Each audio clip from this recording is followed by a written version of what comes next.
Welcome back to Tuesday's Thought. Tonight we'll be talking about domestic violence / domestic abuse. Please go ahead, like, share, subscribe, and we'll get started.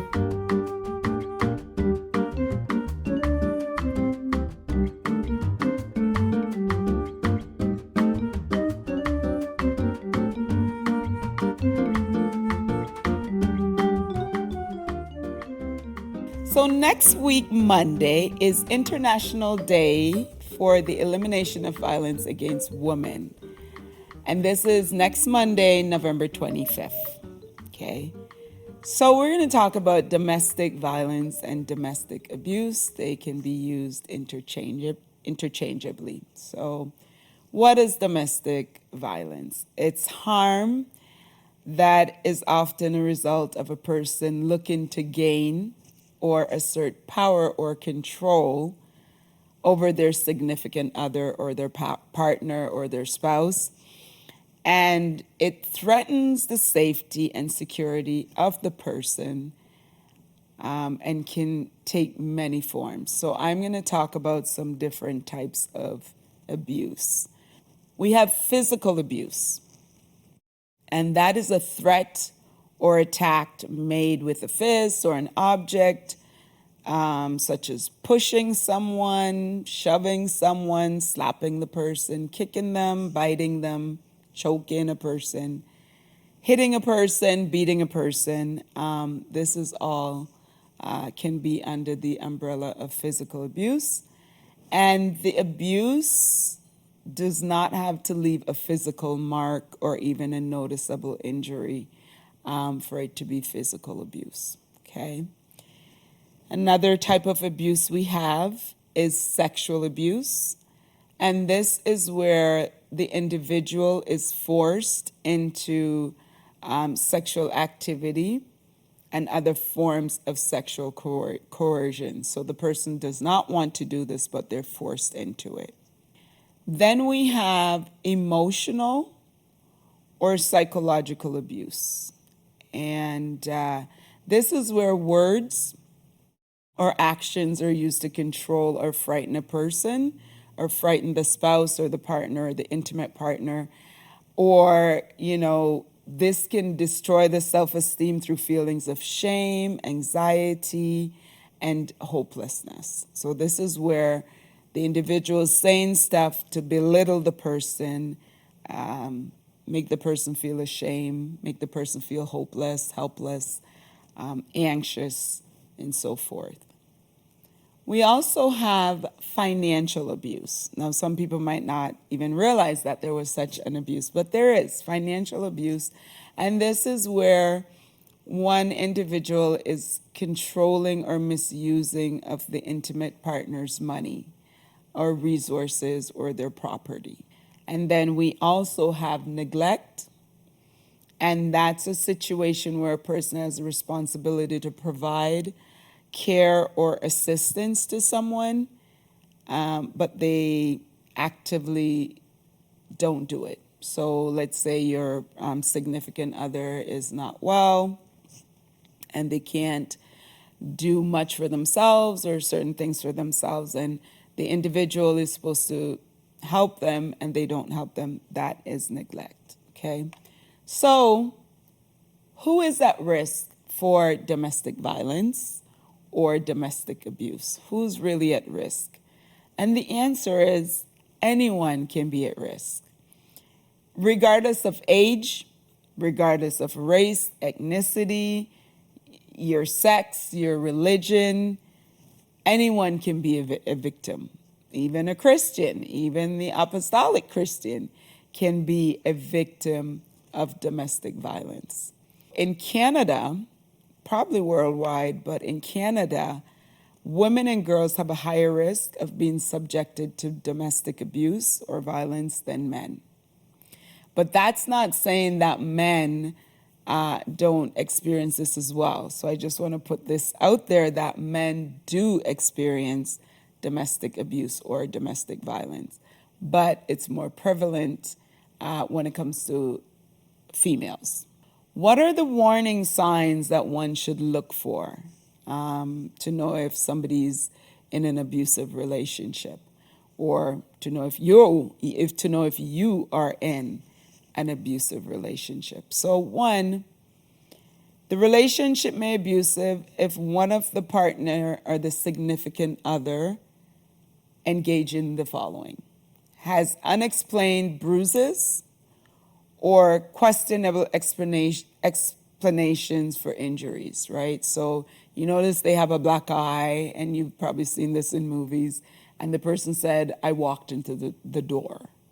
And you're seeing black eyes months after months or every so often. Chances are the person's not walking into a door that often. Acts differently when their significant other is around. For example, they don't speak much, they're very quiet, afraid to speak up and say things. Another thing is they try to change the subject if they're questioned about the significant other's behavior. So if someone would say, hey, is so-and-so hitting you? The person would try and change the subject. A lot of times people withdraw from friends and family when they're being abused, especially physical abuse. And one reason for doing this is they don't want the family member or the friends to see the evidence of that abuse. So they will withdraw and not maybe attend events or functions or social gatherings because they might have all kind of different marks on them. Another thing is a person, let's say, the person is being pressured to have their, let's say, online activities monitored by their significant other. So everything they do online, this significant other has to know what it is, know who they're talking to, know what they're saying online or on their phone. That is something that could be indicating that there's some kind of abuse going on. They have an uncharacteristic change in risk-taking behaviors. So what that means is this person, all of a sudden you find them, they're doing drugs, something they've never done before. They start drinking a lot of alcohol, something they've never done before. Might be saying, okay, something's going on and I need help.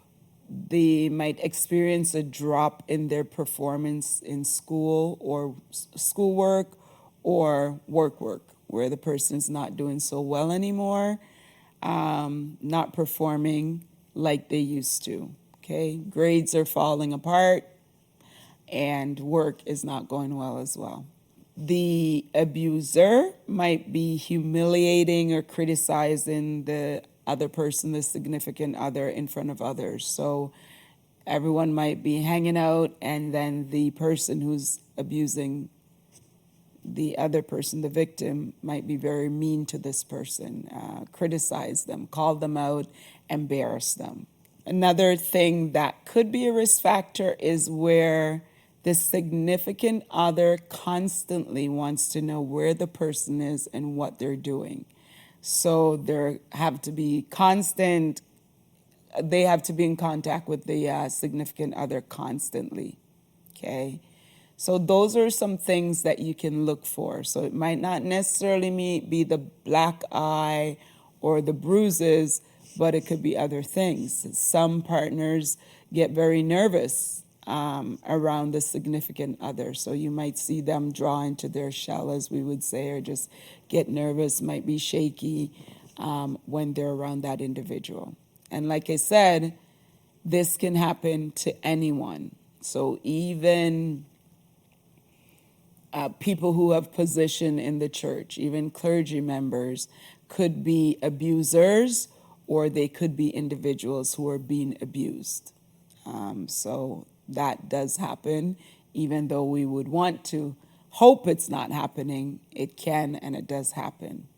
So what's the impact of abuse? We have where relationship violence can have devastating impacts on the victim. Or we can call the person the survivor instead of the victim. For example, they may face serious damage to their self-esteem and confidence. And that is something we all need to have, positive self-esteem, and we definitely need to have confidence. And as Christians, we really should trust in God and have, positive self-esteem and confidence. The individual might feel a loss of sense of safety, so they don't feel safe no matter where they go, no matter what they do, they don't feel safe. It can result in financial instability, right? So the abuse, even if someone's being abused financially, that can result in financial instability. But also, if the person were to leave or wanted to leave, sometimes what keep people is they are not financially stable on their own, so they will stay in that relationship that's abusive. It could be damage to their personal development, to their ability to actively participate in society, and of course, physical damage. Also, abuse can lead to depression, anxiety, PTSD, post-traumatic stress disorder. That's a big one, especially with physical abuse. It can be very dangerous for the person who's been physically abused, and a lot of time more so female, to leave the person who is abusing them. So especially if it's physical abuse, that can be very dangerous. And so it is important, if you are being physically abused, or any of the other ones, but we mostly look at physical abuse as in dangerous, where you could lose your life. Not that the other ones can't lead to that, but that one is the one that stands out the most. You want to create a safety plan. And I know if one is being physically abused, they might be very embarrassed to tell anyone, especially if you're a Christian, and let's say the person who's abusing you might be somebody, like a clergy member in the church. It might be a pastor, or it could just be your husband, who is a regular brother. Not that a wife can't do it too, a sister can't, but let's just say a regular brother who is abusing, his wife, that his wife might feel very embarrassed and too ashamed to tell anyone. But being too ashamed to tell anyone can result in you losing your life. So it is very important to reach out for help, but also you have to be very careful in how you're reaching out for that help. So create a safety plan, such as what can help you in case things get too violent or too dangerous for you in that moment. So something you can do is, hopefully you have someone that you trust, family member, or even, your pastor, or someone that you trust, where you can create a code word with your friends, your family, your church family, to let them know to call for help when leaving is not possible. So you get on the phone, "Hi, Lisa, how are you?" And whatever your code word is. It could be a pen. "Oh, my pen's not writing." That might be your code phrase. Whatever it is, you can come up with a phrase or a word, and the person who is perhaps beside you or could hear, they don't know what you're saying. So they don't know that you're saying call for help. Because if they do, you could be hurt really badly by the time help gets there. Another thing you can do is keep important documents such as passports, your social insurance number, your bank cards, your keys, in a safe location. So a place, you want it in a safe location and in a place where you can grab it quickly and exit if that's a possibility. Grab it quickly and leave the house, wherever you are. Apartment, house, doesn't matter, right? So have a plan to get out of your house in an emergency, and find a place that you, and a lot of times children are involved, so where you and your children can escape to. Once again, prepare the emergency bag with the essentials. So you want to put your documents, like I said earlier. You want to have some clothing in there, some medication, money, so that if you are in imminent danger and you need to leave, you can just grab that bag and, leave and hopefully be safe. And you want to share your safety plan with a trusted family member, okay? Or a friend, or like I said, someone that you trust in the church. You want to share that plan. Now, once again, like I said, I know it can be very embarrassing if you're going through any type of abuse and you just feel that, wow, I can't let anyone know, but it is very important for you and your children if you are being physically abused. All of them are important, but I'm focusing on the physical abuse, that you reach out and get some help, okay? And you have to be careful in how you're reaching out and getting help. Many women has lost their lives by leaving an abusive relationship and returning to that abusive relationship and leaving and returning and leaving and returning. And sometimes they return for the last time because they lose their life. So please, if you're in this situation, you can even look in your area if there's any places, like I know in Windsor, we have places like the Hiatus House where you can go if you are in danger. But you want to check in your area if there's any place where you can go if you're in danger. But even with that, you have to be careful what you're looking up on your computer or your phone, especially if that person's always checking what sites you've been to. Even that can be a bit risky, so you want to be very careful with that. That might be something that you might want to do at work, if possible, where you would want to look up that information so the individual who's abusing you will not see it. Or if you know how to delete things off your phone, if you look it up on your phone.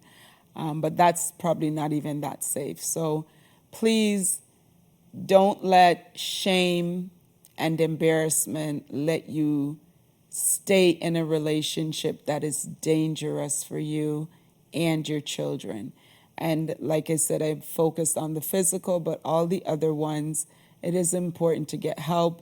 Perhaps you and your significant other, you and your partner can get help and work things out. If the person is abusing you, especially if they're physically abusing you and emotionally abusing you, and they're saying that they're doing that because they love you, I will tell you right now, that's a lie. Love does not mean I need to put my hands on you in a dangerous way and hurt you. Love does not mean I need to say negative things to you and make you feel like you're not good enough and make you feel like a horrible person. If a person is doing that to you, whether it's the physical, the emotional, the psychological, even the financial, the sexual abuse, you really want to question if that's love, because it is not. And while I'm not sending anyone to run away from their relationship, I'm saying you want to seek help if you're going through any of these abuse, and hopefully the abuser will seek help as well.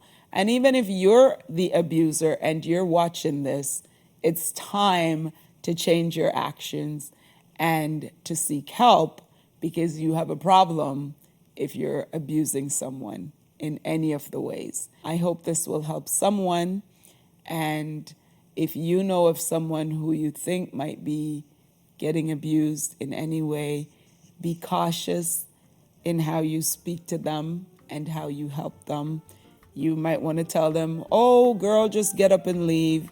But that might not be the best way. So just be cautious in that.